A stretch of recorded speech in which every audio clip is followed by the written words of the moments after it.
Deixa eu ir para o texto agora, segundo livro dos Reis, capítulo 6, leio a partir do verso 8 até o 23, diz assim a palavra do Senhor. Ora, o rei da Síria estava em guerra contra Israel. Depois de reunir-se com os seus conselheiros, disse: montarei o meu acampamento em tal lugar.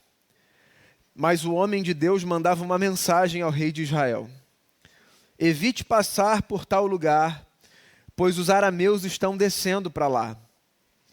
Assim o rei de Israel investigava o lugar indicado pelo homem de Deus. Repetidas vezes, Eliseu alertou o rei que tomava as devidas precauções.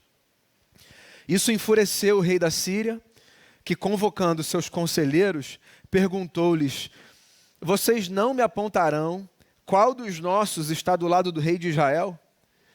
Respondeu um dos conselheiros: nenhum de nós, majestade. É Eliseu, o profeta que está em Israel, que revela ao rei de Israel até as palavras que tu falas em teu quarto. Ordenou o rei: descubram onde ele está, para que eu mande capturá-lo.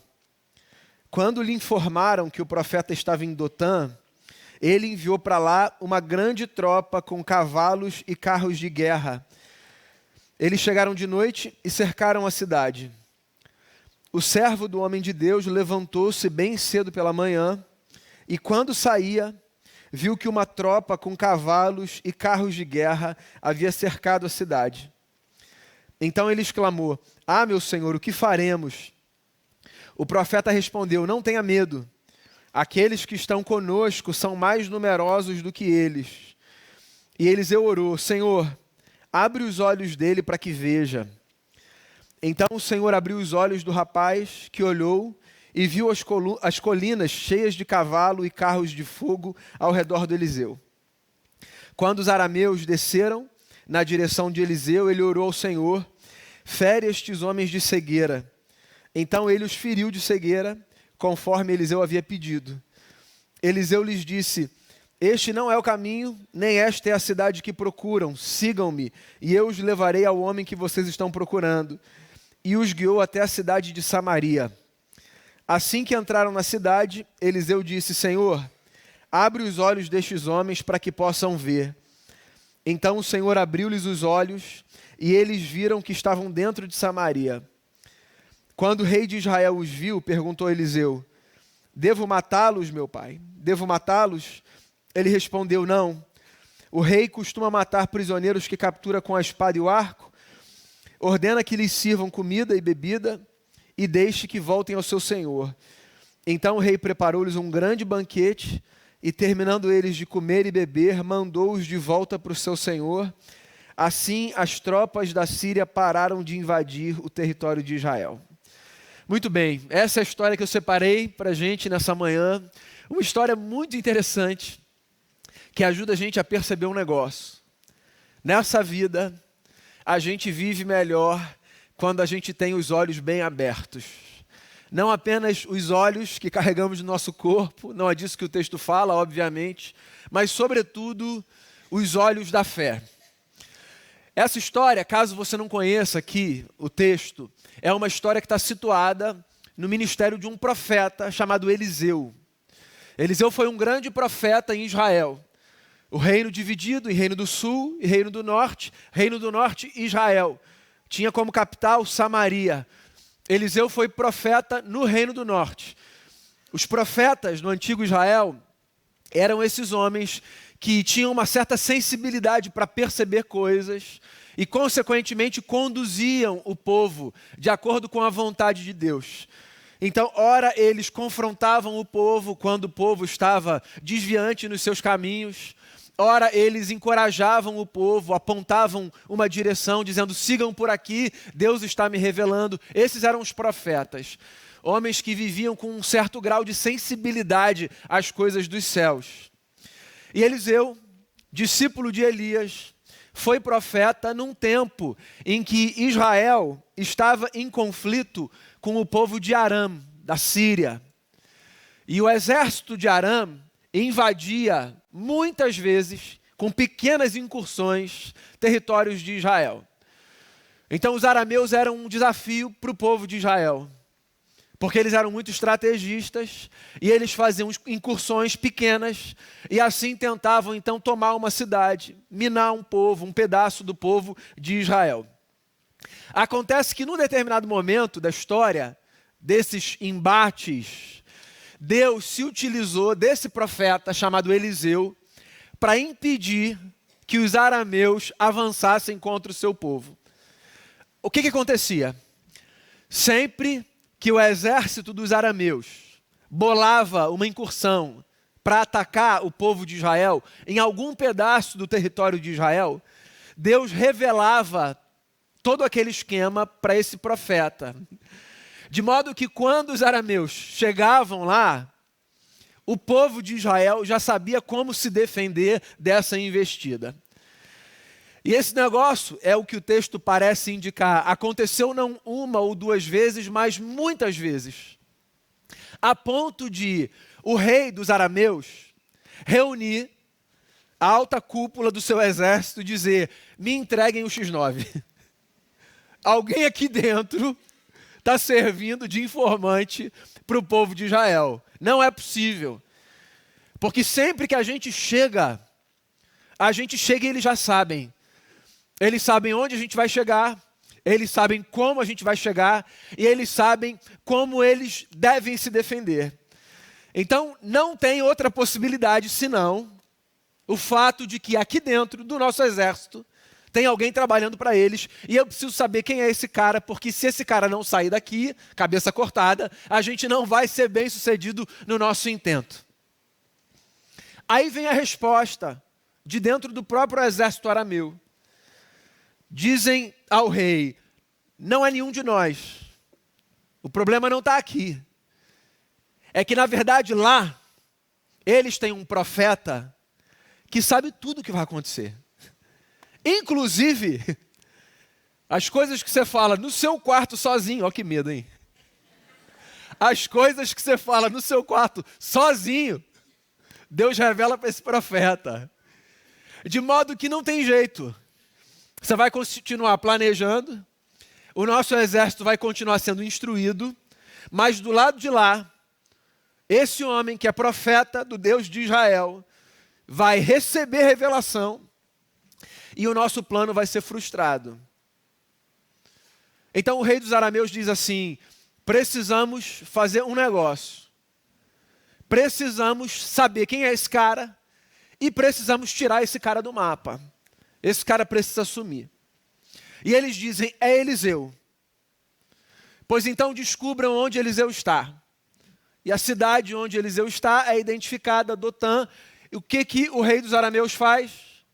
Cerca a cidade com carros, com cavalos, de modo que a partir daquele momento Eliseu não vai ter a menor possibilidade de continuar fazendo o que faz, porque Eliseu vai deixar de existir. Vão matar Eliseu.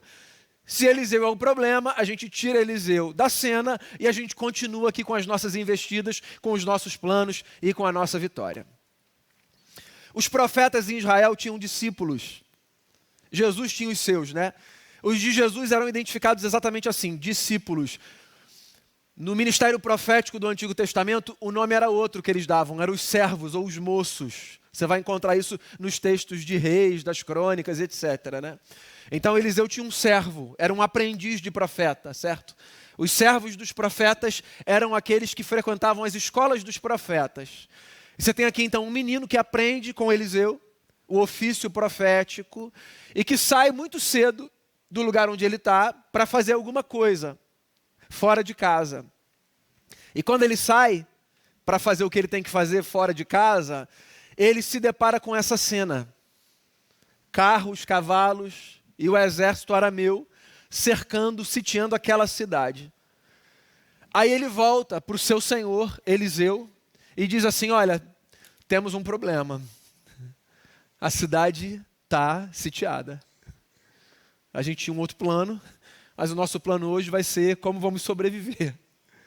Porque cercaram a cidade toda. A nossa, ó que azar. Então o camarada está cheio de medo. Ele está aprendendo ainda as coisas, sabe? E aí Eliseu, como quem já viveu mais, como quem já entendeu mais como a vida funciona, como quem já caminhou mais e já viu mais, olha para o seu moço, para o seu servo e diz assim: fica tranquilo, tem mais gente com a gente do que com eles.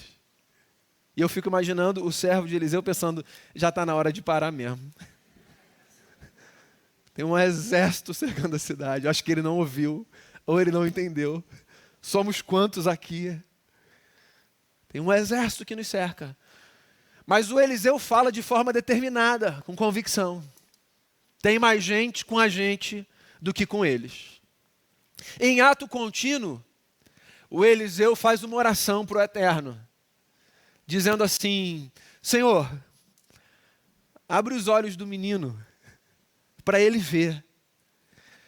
E aí o que o texto diz é que na mesma hora, os olhos do servo do Eliseu são abertos, e ele vê, nas colinas do entorno da cidade, carruagens de fogo e um exército gigante. Essa é a hora que a gente sabe que a gente está numa igreja presbiteriana. Ninguém deu glória a Deus depois de falar de carruagens de fogo. Ele vê um negócio assim, ó. Você entende como você é presbiteriano? Não é uma crítica não, é uma constatação. O menino vê o que o Eliseu já via, mas que ele não conseguia perceber. Tem muito mais do lado de cá do que do lado de lá. E aí, o Eliseu ainda faz mais um pedido a Deus. Ele pede a Deus para ferir de cegueira os seus inimigos, para que eles não percebam o que vai acontecer. E no mesmo instante, todos do exército arameu são acometidos de uma cegueira. E, pasme você, são conduzidos por quem? Pelo Eliseu que eles queriam capturar. Que se aproxima deles e diz assim: não é essa cidade que vocês estão procurando. Vocês têm que ir para um outro lugar. E ele conduz todo o exército arameu para a cidade de Samaria, que é a capital de Israel. Olha só que construção interessante. Vocês estão aqui fazendo uma emboscada contra a gente, pois eu vou levar vocês para o lugar que vocês não querem ir. A capital do meu reino. Onde estão os comandantes, onde tem mais armamento, onde tem todo o poder. Vocês vão perceber agora, quando os olhos de vocês forem abertos de novo, vocês vão perceber que vocês não deviam ter feito isso. Mas venham aqui, deixa eu conduzir vocês. Vocês estão procurando outra cidade. E aí ele conduz para Samaria, e quando ele chega com o exército arameu em Samaria, ele faz mais uma oração. Senhor, abre os olhos dessa gente.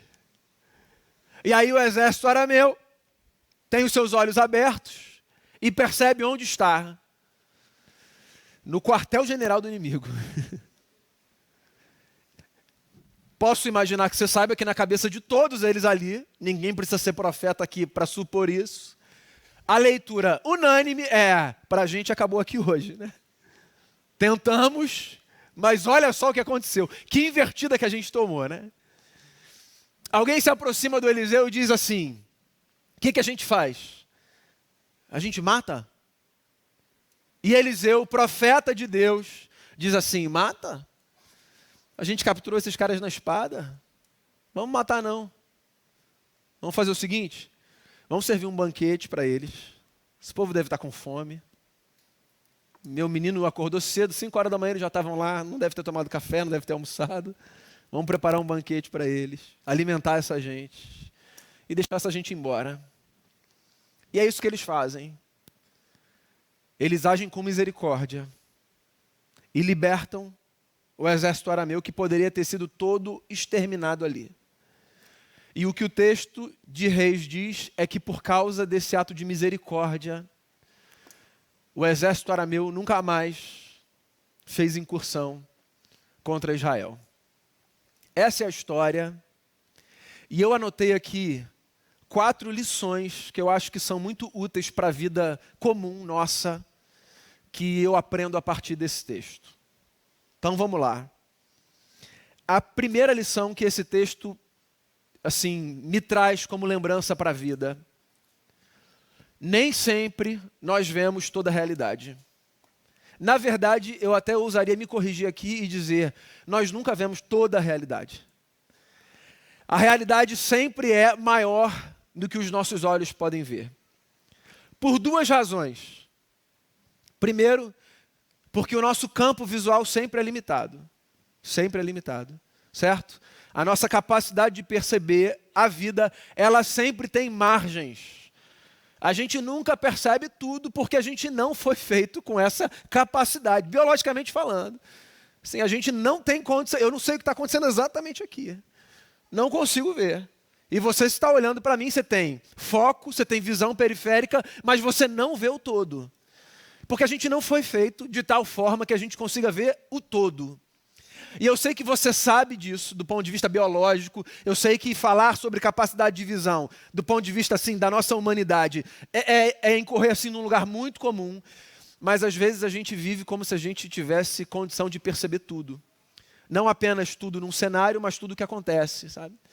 A gente vive como se a gente tivesse a capacidade de, por exemplo, falar sobre todas as perspectivas, porque a gente domina, aspas, aqui todas as perspectivas, sabe? Todos os vieses. A gente sempre fala de um ponto, sempre fala de um ponto. O lugar de onde a gente fala sempre é um lugar que nos limita e que nos impede de ver todas as coisas. Razão pela qual, como ponto de partida, eu acho que a gente deve manter o nosso coração, assim, minimamente humilde.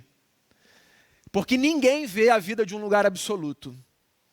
O lugar de onde a gente vê é um lugar que pode sim ser relativizado, porque ele é só o nosso lugar. Me lembro de Fernando Pessoa dizendo isso, né? O universo não é uma ideia minha.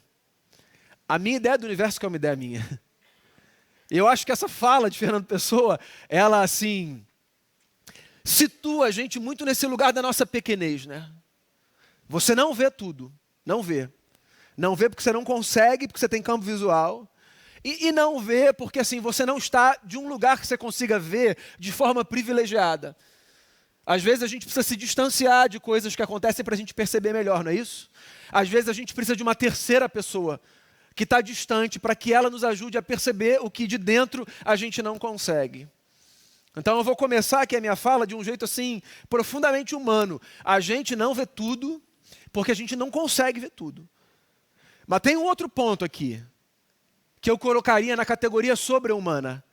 A gente não vê tudo porque existem coisas que a gente não percebe assim, com essa capacidade puramente natural nossa. E quem vos fala é um presbiteriano. A gente não percebe. Não percebe. De vez em quando cito um trechinho de Hamlet aqui nas mensagens, né? Tem um pedaço de Hamlet. Depois que o Horácio, o amigo do Hamlet, tem um encontro com o fantasma do pai dele, e isso o assusta demais, o Hamlet diz a ele uma frase que ficou bastante conhecida, que é: existe muito mais, Horácio, entre o céu e a terra do que supõe a nossa vã filosofia. Porque ele está tentando entender, né, que encontro é esse, como tem um encontro com o fantasma do meu pai. Né? E a fala, assim, conquanto usada, sabe, para explicar um encontro que na nossa cosmovisão religiosa não acontece, ela é muito emblemática para retratar esse fato, de que existe aquilo que os nossos olhos não veem, naturais, existe. A Bíblia fala sobre isso. A Bíblia fala sobre seres que ela chama de anjos e de demônios. A Bíblia fala sobre essa realidade. E a Bíblia fala sobre essa realidade com a mesma naturalidade que ela fala sobre essa realidade que vemos e tocamos. Então, para a maneira da Bíblia enxergar o mundo, falar sobre realidades invisíveis aos nossos olhos, assim, não é uma fábula, não é uma divagação, faz parte de uma cosmovisão. Por exemplo, no Novo Testamento você tem no apóstolo Paulo o autor mais erudito. Paulo é o mais erudito dos apóstolos de Jesus. Paulo é o das palavras mais difíceis. Paulo é o formado aos pés de Gamaliel. Paulo é o que cita filosofia nas suas pregações. Paulo está trazendo filosofia de 6 séculos antes de Cristo, pregando em Atenas. Então, Paulo está falando desse lugar da racionalidade. Mas quando ele escreve para a comunidade de Éfeso, Ele não tem a menor crise de dizer, olha, a nossa luta, ela não é contra a carne nem sangue. A nossa luta é contra principados, potestades, dominadores deste mundo tenebroso, forças do mal. Então a gente não vê tudo porque tem coisa que a gente não vai ver com esses olhos, a menos que os nossos olhos da fé nos possibilitem ver certas coisas que, conquanto invisíveis aos olhos carnais e naturais, são tão reais quanto o que nós vemos nesse ambiente aqui. Lembra disso para a sua vida. Nem tudo o que você percebe é a totalidade do que existe. Nem sempre vemos toda a realidade. Na verdade, nunca vemos toda a realidade. Precisamos de visão ampliada para percebermos assim mais da realidade. Segunda lição que eu queria compartilhar com você, que eu tiro para a minha vida a partir desse texto. Esse texto me lembra, e eu uso isso tanto na vida, que o medo diminui à medida que a nossa visão espiritual aumenta. Queria que você lembrasse disso e que você levasse isso para a sua vida. Existe uma relação assim que caminha exatamente nessa direção diametralmente oposta entre capacidade de vermos espiritualmente as coisas e capacidade do medo de se instalar dentro da gente, de dominar a gente. O texto fala isso. O servo do Eliseu, ele está tomado de medo. Por quê? Porque nesse momento, por exemplo, lhe falta um pouco de discernimento espiritual. Mas na medida que os seus olhos são abertos e que ele ganha discernimento espiritual, o seu medo automaticamente diminui. E eu acho essa relação uma relação muito interessante e muito útil para a vida. Muito útil para a vida. Busco crescer como um homem de fé, dentre outras coisas, porque sei que em crescendo como um homem de fé, me fortaleço mais, inclusive na minha humanidade. Busco crescer na minha vida com Deus, porque entendo que em crescendo na minha vida com Deus, fico mais preparado para enfrentar os dilemas que são próprios assim do cotidiano, do ordinário, da vida comum. Então, às vezes você se depara, vê se não é assim, com pessoas pouco instruídas do ponto de vista da educação formal, do ponto de vista do conhecimento, mas que carregam assim uma firmeza na vida. Não sabem falar sobre o que está acontecendo no mundo, geopolítica, fazem nem ideia do que está acontecendo às vezes, certo? Não sabem falar sobre literatura, filosofia, os clássicos, não sabem nem do que se trata, mas tem uma firmeza na vida que eu, quando olho, digo assim, Senhor, é isso que eu quero. É isso que eu quero. Gente que vive sem medo, sem medo. Não sem medo desse lance inconsequente, sabe? Sem medo do que às vezes nos amedronta. A gente cantou uma música aqui, agora há pouco, assim, que quem está na igreja desde a década de 90, né, vai se lembrar de quando essa música foi lançada, primeiro pelo Ministério Koinonia, na voz da pastora Ludmila Ferber, e depois Ludmila Ferber gravou sozinha lá na sua igreja em Copacabana essa música, né? Tudo que Jesus conquistou na cruz é direito nosso, lembra disso? Então, o refrão é, maior é o que está em nós do que o que está no mundo, certo? E como a gente precisa disso, pessoal? Como a gente precisa saber disso? Porque às vezes a sensação que a gente tem é que aquilo que está diante da gente no mundo é tão grande que a gente não tem como avançar. E a fé funciona muito como esse elemento, sabe? Que fortalece a gente, que dá estabilidade para a gente. Eu não consigo entender, assim, não está muito no nosso vocabulário aqui da nossa comunidade de fé, falar de inimigo, falar do diabo, você não me ouve falando muito sobre isso, né? O que não significa, repito, assim, dizer que não acredito. A Bíblia fala sobre isso. A questão é que eu acho que às vezes esse imaginário do demônico, sabe? Ele ganha uma dimensão na nossa cabeça que parece revelar uma tragédia que é Deus deve ser pequenininho dentro da gente. Assim, porque se esse negócio assusta nessa medida, vou contar uma história para vocês. E é só uma história. Dizem que numa cidade assim muito pequena, muito simples, vivia uma senhora que estava entre as mais simples dessa cidade, que já era uma cidade pequena, assim, sem muito recurso, assim, sabe? Pouca estrutura. Era uma cidade assim, dessas cidades que você olha e diz assim, como essa gente sobrevive? O que faz a economia girar, sabe? E essa senhora era a senhora mais pobre da cidade. Tinha dinheiro para nada, mas tinha muita fé. Confiava muito em Deus.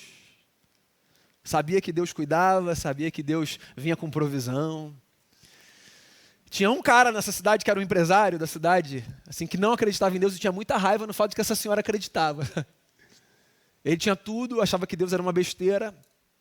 Ela não tinha nada e vivia assim com uma felicidade, com um contentamento que o incomodava. É engraçado como a fé das pessoas às vezes incomoda as outras, né? Aí ele disse assim, já sei o que eu vou fazer. Essa senhora passa dificuldade. Eu vou montar uma cesta aqui, básica, mas assim, nada básica. Vou mandar entregar na porta dessa senhora. E vou falar para ela que foi o diabo que mandou. Para ver se essa senhora continua com essa fé toda em Deus, porque assim, ela está com necessidade e quem vai suprir a necessidade dela vai ser o diabo.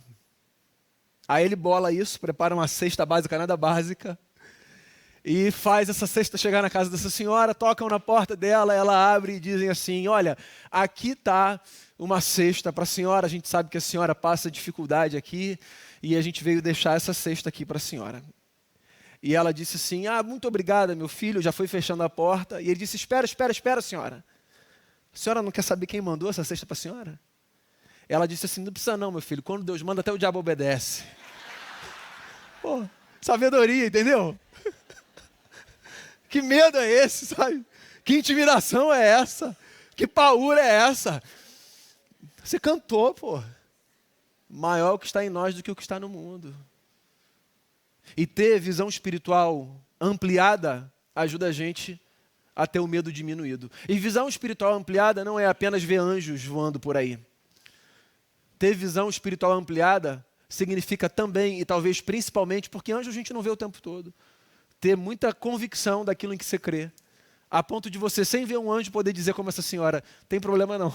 Quando Deus manda, até o diabo obedece. Ou como diria Martinho Lutero, até o diabo é diabo de Deus.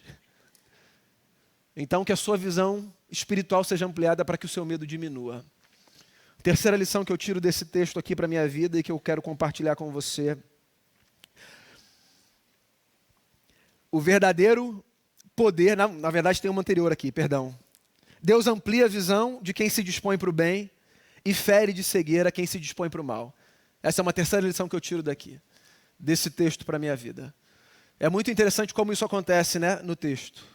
Então, o povo de Israel está ali com o seu profeta e o servo do profeta se dispondo para o bem.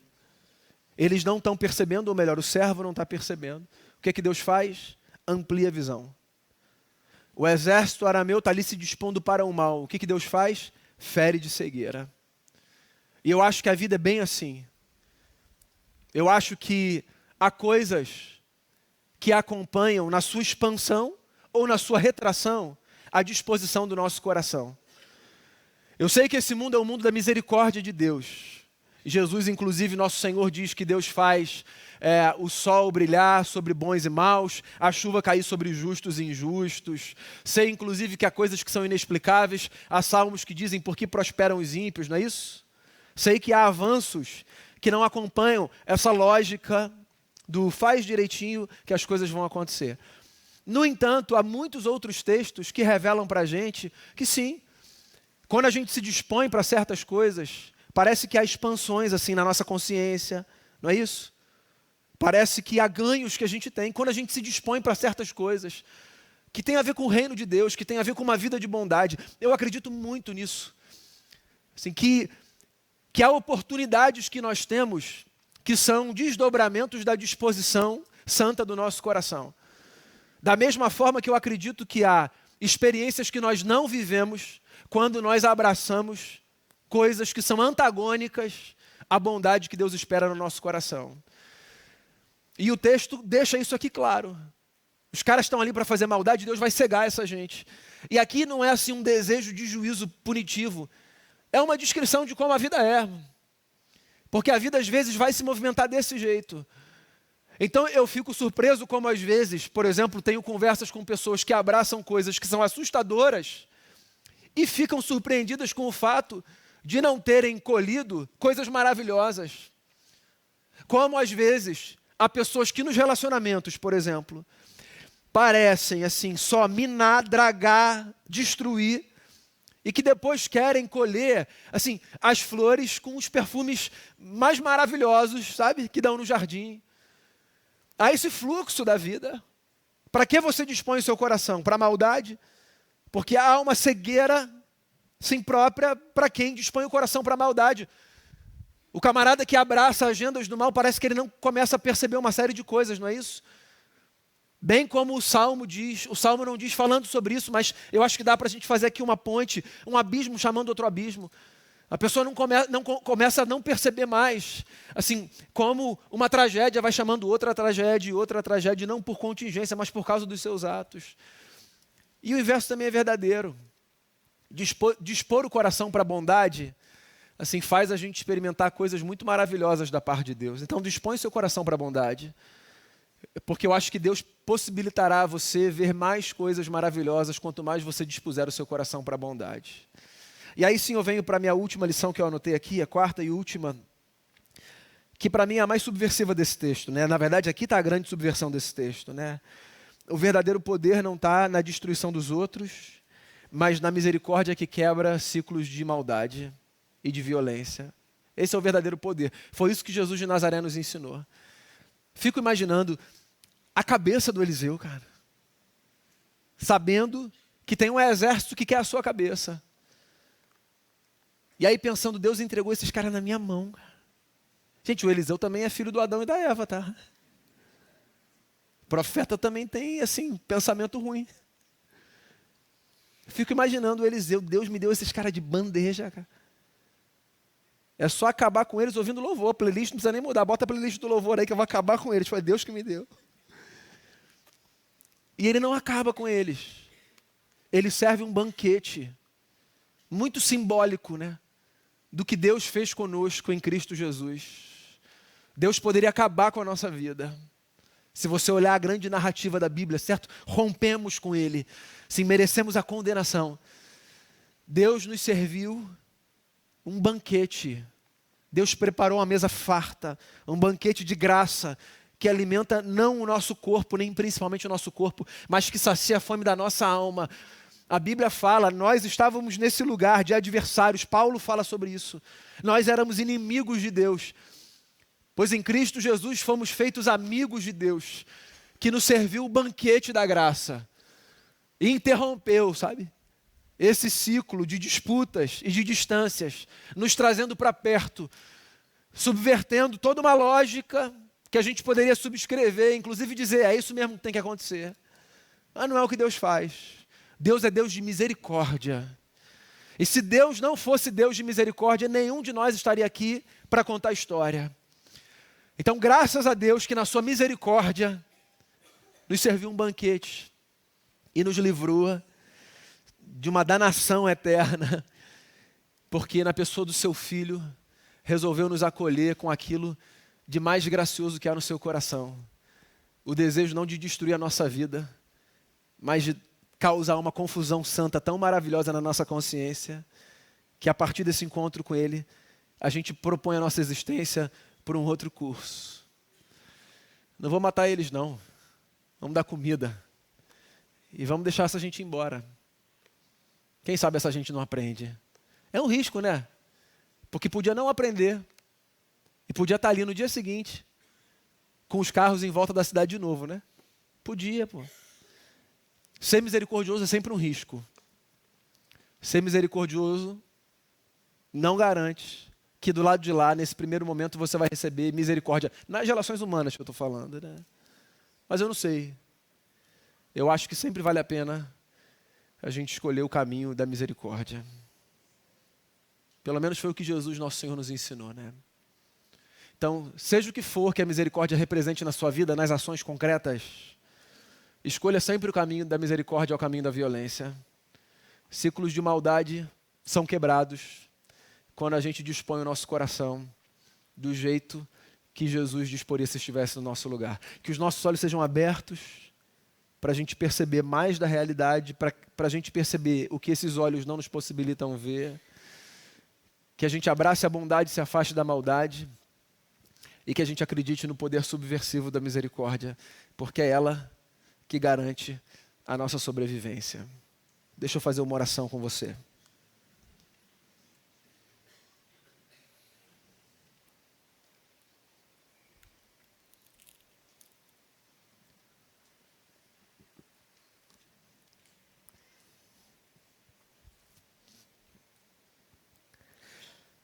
Senhor, abre os nossos olhos para que a gente veja mais, para que a gente veja o que a gente precisa, para que a gente tema menos, para que a gente confie no cuidado do Senhor, para que a gente avance, e avance não apenas nos movimentos externos de conquista, mas para que a gente avance no aperfeiçoamento desse projeto que o Senhor tem para a nossa vida, que é fazer da gente mais parecida com Jesus de Nazaré. Então ensina para a gente. Quero orar pelos meus irmãos e irmãs que estão tomados pelo medo, como o servo do Eliseu estava. Abra os olhos para que vejam, Senhor. Sobretudo quem está por esses dias enfrentando assim situações que são intimidadoras, que são assustadoras. Abra os olhos, Senhor, para que vejam os anjos, que a Tua palavra diz, são ministros do Senhor para nos servir. É o que a Tua palavra diz. Os anjos são ministros do Senhor, que nos servem, que nos guardam. Então, que não apenas eles nos acompanhem, disso a gente já sabe, mas que, se possível, Senhor, a gente perceba, para que o nosso coração tenha paz, que a gente cante de verdade, assim, muito maior é o que está na gente do que o que está no mundo. Ajuda a gente a abraçar o ciclo da bondade, porque isso vai proteger a gente não apenas da maldade que nos cerca, mas da maldade que a gente tem lá dentro também. Porque o problema não são apenas os outros. A nossa maldade também é trágica para a gente e para os outros. Então que a gente acredite assim, que a pauta do Evangelho distancia a gente de fazer o mal que às vezes a gente acha até que tem o direito de fazer. É difícil às vezes, mas Deus, por graça, ajuda a gente. Se alguém acha assim que o que tem para enfrentar nesse sentido enquanto desafio é muito difícil, que o Senhor nos faça lembrar do que diz a antiga canção. Assim, não há nada que seja sequer difícil para o Senhor, que dirá impossível para o Senhor. Então, se a gente está caminhando com o Senhor, sempre é possível a gente dar um passo na aproximação dessa vida que Jesus deseja e espera da gente.